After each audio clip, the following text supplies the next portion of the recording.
आज हम पढ़ेंगे pair of linear equation in two variable का एक क्वेश्चन है जो मैंने लिखा है। बहुत इंपॉर्टेंट क्वेश्चन होता है ये पॉइंट ऑफ व्यू एग्जाम से, बोर्ड के एग्जाम से। ओके, तो देखते हैं हम इस क्वेश्चन को। ओके, जैसे हमारे पास दो इक्वेशन है। सबसे पहले इन दो इक्वेशन का हमें अगर ग्राफिकली सॉल्व करना है तो हमें इस तरीके से मेथड को यूज़ करना पड़ता है। जैसे कि मैंने आपको बताया, मैं इसको पूरा आपको क्लियर करूँगी किस तरीके से मैंने आपको समझाने की कोशिश करी है। जैसे फर्स्ट इक्वेशन मैंने यहाँ लिख ली, सेकंड इक्वेशन मैंने यहाँ लिखी है।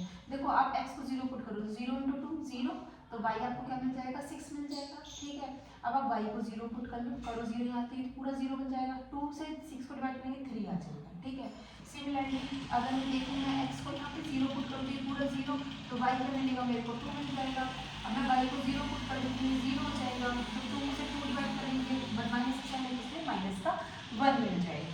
ठीक है, जब हम इसको ग्राफिकली प्लॉट करेंगे तो इस तरीके से ग्राफिकली क्या हो जाएगा, प्लॉट हो जाएगा। ओके, अब ये इस तरीके से आपका ग्राफ बन गया। ठीक है, ग्राफ पे जब हम बनाते हैं तो बहुत ज़्यादा एक्यूरेट बनता है। ठीक है, अब ग्राफ को हम जरा थोड़ी देर के लिए लीव कर देते हैं, कुछ और सॉल्यूशंस इसके अंदर देखते हैं। अब हमें ये देखना है कि हमारा ट्राइंगल तो बन गया। अब देखो मुझे तो यहाँ पता नहीं चला, ग्राफ में होता तो मुझे क्लियर पॉइंट पता चल जाता कि कहाँ इंटरसेक्ट कर रहा है। हो सकता है मेरी गड़बड़ चली हो, 5 पे जाके इंटरसेक्ट करता है, ये कुछ भी था, तो मुझे इंटरसेक्टिंग पॉइंट्स निकालने हैं। ठीक है, मुझे सॉल्यूशन भी नहीं पता।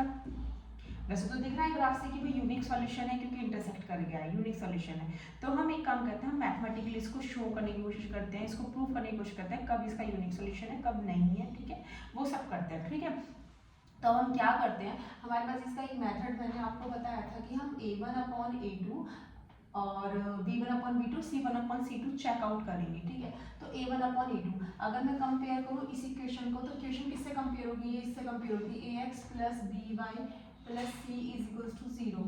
ठीक है, तो देखूंगी तो x के साथ 2 है तो a हो गया 2, तो भाई ये a1x b1y + c1 होगी, a2x b2y ये c2 होगी। ठीक है, क्योंकि दो इक्वेशन है तो a1a2 b1 b2 और c1 c2 में इसको हम कैरेक्टराइज कर देंगे। ओके, नेक्स्ट तो a1/a2, तो a1 इसका 2 है, a2 इसका 2 है, तो 2/2 दैट मीन्स क्या आ गया 1 आ गया। अगर मैं b1/b2 यहाँ पे चेक करूँ तो क्या आएगा, यहाँ से y के आगे +1 है, इसके आगे -1 है, तो +1/-1 दैट्स -1। ठीक है, तो एक +1 आ गया एक -1 आ गया। ओके, तो इससे क्या पता चलता है a1/a2 b1/b2 के इक्वल नहीं है, नहीं है। तो मैंने आपको अपनी वीडियो में, पहली वीडियो में मैंने आपको बताया था अगर नहीं होगा a1/a2 b1/b2 के इक्वल नहीं होता है तो आपका यूनिक सॉल्यूशन हो जाता है। और लाइन कौन सी होती है, इंटरसेक्टिंग लाइंस होती है। इंटरसेक्टिंग लाइन है, यूनिक सॉल्यूशन मिल रहा है, तो जिसमें यूनिक सॉल्यूशन मिलता है और इनफाइनाइटली मैनी सॉल्यूशन मिलता है, उस केस में हमारी जो गिवन इक्वेशन ऑफ लाइंस है वो कंसिस्टेंट होती है। ओके, तो these two equations are consistent. Okay, consistent भी हो गई, तीन चीज हमें पता चल गई। क्या क्या पता चल गई, unique solution, intersecting line and consistent. चलिए ये पता चल गई। पता चलने के बाद अब हमें क्या करना होगा, हमने दो कर लिया, अब हमने ये भी कर लिया। फिर थर्ड वन, इसका जो थर्ड वन पार्ट आता है वो आता है एरिया ऑफ ट्राइंगल का, एरिया ऑफ ट्राइंगल का। अब मैं इंटरसेक्टिंग पॉइंट लिख लूँ। अच्छा, इंटरसेक्टिंग पॉइंट तो अभी मैंने निकाले ही नहीं, एलिमिनेशन या सब्स्टिट्यूशन मेथड लगेगा, तो एरिया ऑफ ट्राइंगल तो हम बाद में निकालेंगे, ये तो बाद का मेथड है, पहले हम इनको क्या करते हैं, इनको सॉल्व आउट करते हैं। ठीक है, चलिए इंटरसेक्टिंग लाइंस है, यूनिक सॉल्यूशन है, यूनिक सॉल्यूशन है कौन सा, क्या उसके पॉइंट्स आएंगे, ठीक है, वो सब निकालते हैं। तो क्या है, 2x + y 6 है, 2x - y -2 है। ठीक है, तो एक काम करते हैं, एलिमिनेशन मेथड यूज करते हैं। एलिमिनेशन मेथड क्या होता है, उसमें हम क्या करते हैं, वेरिएबल्स को सेम बनाते हैं। जैसे देखो 2x बिल्कुल सेम है, ये y है बट साइन डिफरेंट है, तो ये कट सकते हैं। तो हम एक काम करते हैं, इन दोनों इक्वेशन को एडअप कर देते हैं। जैसे ऐड करेंगे तो +y से -y क्या हो जाएगा, कैंसिल आउट हो जाएगा। 2x + 2x कितना हो जाएगा, 4x हो जाएगा, 6 - 2 क्या हो जाएगा, 4 हो जाएगा। x की वैल्यू क्या आ जाएगी, 1 आ जाएगी। x की वैल्यू 1 आप फर्स्ट में भी पुट कर सकते हो, सेकंड में भी पुट कर सकते हो, इट्स योर चॉइस।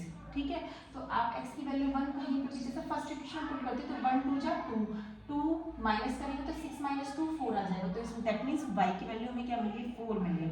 ठीक है, तो मैं यहाँ लिख देती हूँ जिससे आपको पता चल जाए। पुट इन इक्वेशन हम फर्स्ट में पुट कर रहे हैं, तो जब फर्स्ट में 2 × 1 plus y is equals to 6, that means y is equals to 4, y4 हो गया। हमें इंटरसेक्टिंग पॉइंट्स पता चल गए। यूनिक सॉल्यूशन था तो देखो एक ही सॉल्यूशन आया है, x की कोई दो वैल्यू है, y की कोई दो वैल्यू हमें नहीं प्रोवाइड हुई, हमें एक एक वैल्यू प्रोवाइड हुई, that means it's a unique solution. तो x1 y4, तो हम यहाँ लिख देते हैं x1 y4, क्योंकि कोई भी चीज़ हम लिखते हैं x, y की फॉर्म में लिखते हैं, पहले फर्स्ट ऑफ ऑल x आएगा देन y आएगा, ये हमारे कोऑर्डिनेट्स होते हैं, ठीक है। तो x, y 1, 4, तो इसका मतलब ये 1 पे तो इंटर यहाँ 1 और इधर से 4, तो इसका मतलब हमारा ग्राफ बहुत अच्छा बना हुआ है, बिल्कुल परफेक्ट बना है, विदाउट ग्राफिकल कॉपी, है ना।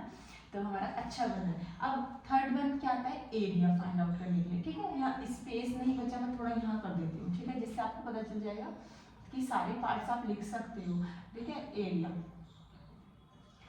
एरिया ट्राइंगल ही तो बन रहा है, आप पढ़ते आ रहे हो। एरिया ऑफ ट्राइंगल क्या होता है, half base into height, okay. तो हाफ बेस इनटू हाइट। चलिए अब मैं बेस काउंट करती हूँ, देखो ये -1 पे यहाँ इंटरसेक्ट कर रहा है, -1 से 0 तक एक डिस्टेंस तो इसकी यहाँ हो गई, 2 3 4, क्योंकि देखो 3 तो यहाँ हो गई, 3 डिस्टेंस तो यहाँ हो गई, और 0 से -1 एक यूनिट डिस्टेंस इसकी यहाँ हो गई, तो टोटल कितनी, 3 और 1 4, तो 4 तो यहाँ हो गई, ठीक है।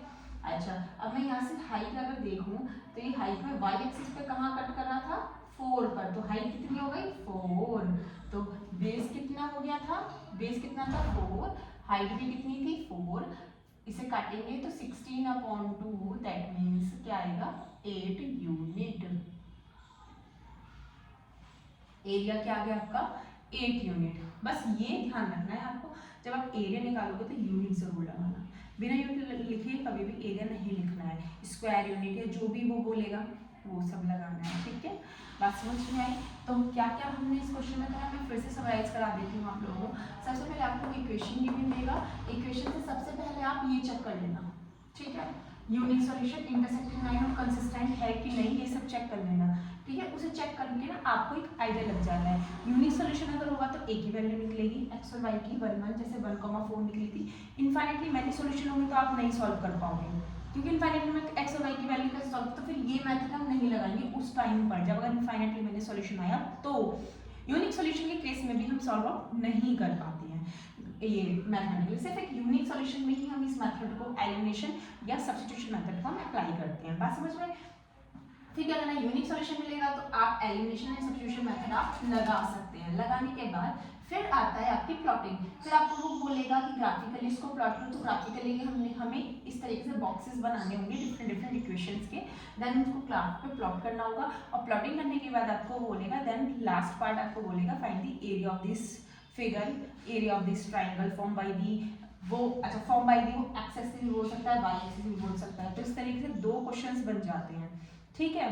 तो जैसे मैंने अभी आपको एक्स एक्सिस से बताया है, ठीक है, वो वाई एक्सिस से भी बोल सकता है। तो आप वाई एक्सिस से देखो, अगर आप देखो ना तो वाई एक्सिस से देखो ये बन रहा है ट्राइंगल, छोटा सा बन रहा है कि नहीं बन रहा है, क्योंकि देखो उसने एक्स एक्सिस से बोला था तो हमारा ये एरिया ट्राइंगल का शेड हुआ है। अगर वो वाई एक्सिस से बोलेगा तो फिर ये छोटा सा ट्राइंगल आपको दिख रहा है तो ये वाला शेड होगा। अगर मैं इसका एरिया निकालूंगी तो देखो कितना बैठेगा, ये 3 से है, 3 से 4, 4 से 5, 5 से 6, कितनी 3 तो डिस्टेंस ही बैठी, वही 1 2 3 डिस्टेंस ही बैठी, और हाइट कितनी बैठी है, देखो यहाँ पे x को 1 पे कट कर देंगे, 1 पे कर दिया ना, कि हाइट कितनी होगी 1। तो अगर हम इस टाइप से एरिया निकालेंगे तो half base into height, base कितना था 3, हाइट कितनी थी 1, तो एरिया 3/2 यूनिट आएगा। अगर वो y एक्सिस से बोलता है तो आएगा। आई होप आपको समझ में आया होगा, ये फुल क्वेश्चन मेरा, आपको हेल्प मिलेगी क्वेश्चंस को सॉल्व आउट करने में, ठीक है। आप लोग इसको बहुत ध्यान से देखना और